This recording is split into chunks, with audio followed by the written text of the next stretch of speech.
Hello guys, and more Russians say they do not receive their salaries.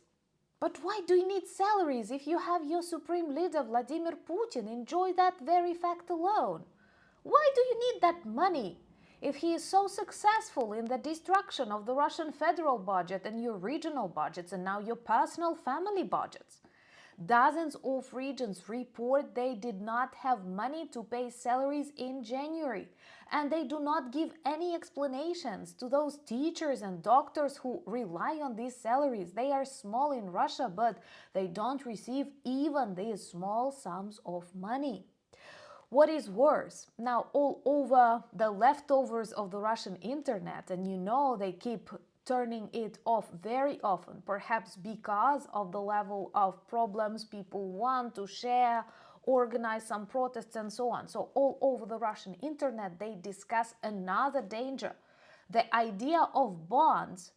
It is super popular now in the governmental conversations that the Kremlin will introduce the loan bonds and people will borrow parts of their salary to the Kremlin. Nobody asks their decision. It will simply be introduced as a part of their salary so that like 15% of it they will receive in this loan bonds to the Kremlin so that it can keep destroying Ukraine but also destroying Russia at a very high pace. And now the list of those regions affected by problems with salaries keeps growing. More than 10 very big cities that we will discuss today. And honestly, this shows an extremely big problem with the federal and regional budget, something that you will not read on the news about, but something that people talk about in Russia because this literally touches every family now. My name is Anna, I'm from Ukraine, I'm in Ukraine, and if you want to see Putin in The Hague, subscribe, I'm sure we will witness that together, and share these videos to spread the good news and demonstrate your solidarity with Ukraine. Teachers in 10 Russian regions begin experiencing salary shortages or delays. This is how they write about it inside Russia. Sounds calm, but if they are talking openly on the Russian media about this fact, it means that these are not dozens, but perhaps hundreds of regions and millions of people affected. They do not provide any explanations for that, but I did surf the leftovers of the Russian internet and listen to a lot of regional deputies speaking, governors, the whining one in Belgorod, but there are lots of whining governors all over the Russian Federation. Actually, the chorus of the whining governors of the Russian Federation. They could travel, with a tour to The Hague when Putin is there. So these people keep blaming the Kremlin because this is not their economic mismanagement or some mistakes that they make in planning. No, they literally had to rewrite budgets in January because of the shortages in the center of Russia, in Moscow, because of the demands that the Kremlin puts for them. And Russia only names itself the Federation. In reality, it is an extremely centralized country that does not let any other region or republic develop its own way. It simply takes away their resources and brings back the problems and the needs. So these governors now explain the reasons for the problems, and I believe soon they will blame Putin and war, because it is that moment in the modern history of the Russian Federation when it becomes impossible to hide the truth. That's why they physically switch off internet. That is the only reason. Imagine they switch it off in Moscow for days with no access to mobile internet and voice calls that people can make. So teachers, doctors, people who receive their salaries from federal and regional budgets experience salary delays, and also they do not receive salaries in full size. Like a certain amount of money is lacking. And what I think is very disgusting, Kremlin uses this filtration policy or something like that. They have bigger delays and cuts in salaries for smaller regions, cities, settlements, and less visible, less categoric for big cities. Why? Once again, because they fear protest and they understand that a person somewhere very far away in extreme weather conditions, let's say on the far north of the Russian Federation, will not be able to organize a serious protest.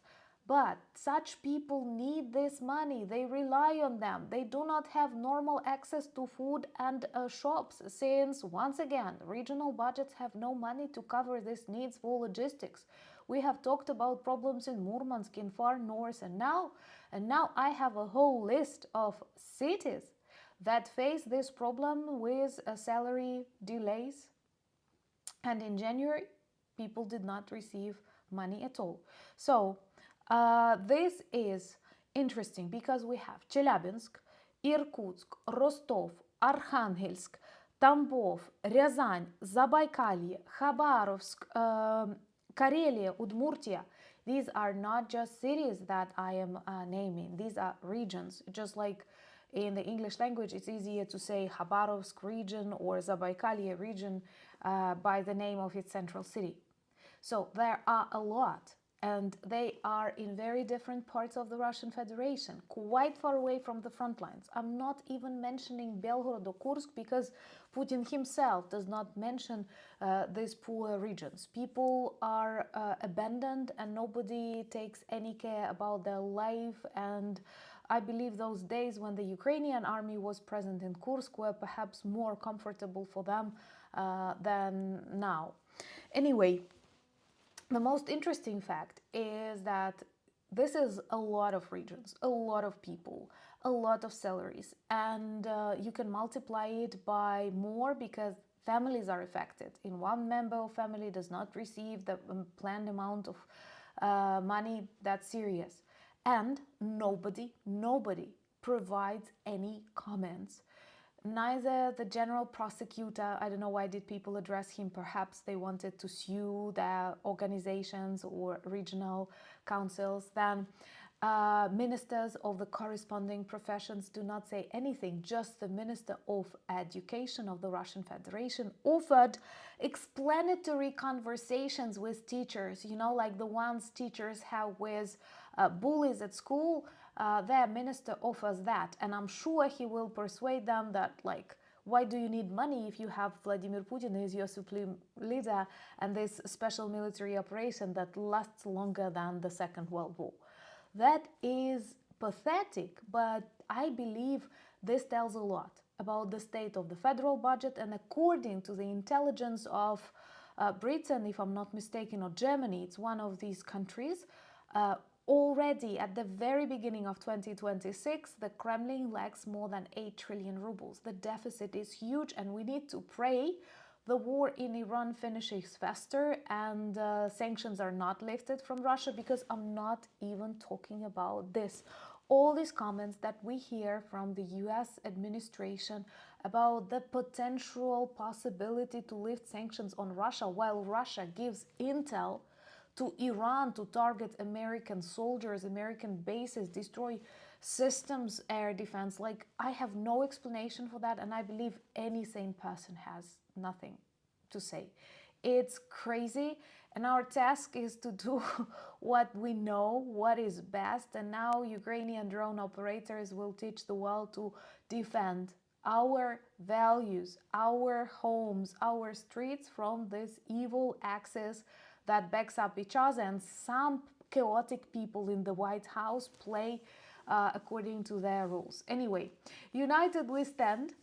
And if you want to be ambassadors of Ukraine, check the merch shop. The link is in that description. And we have a new spring Easter drop. I hope you will like some ideas, because our designer worked really hard to try and express what we think about in this spring moment.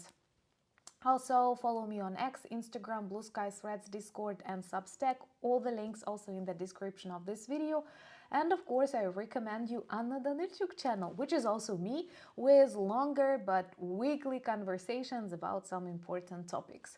Thank you so much for buying me coffees, becoming my patrons and sponsors of the channels. But most importantly, thank you for standing with Ukraine. Slava Ukraini!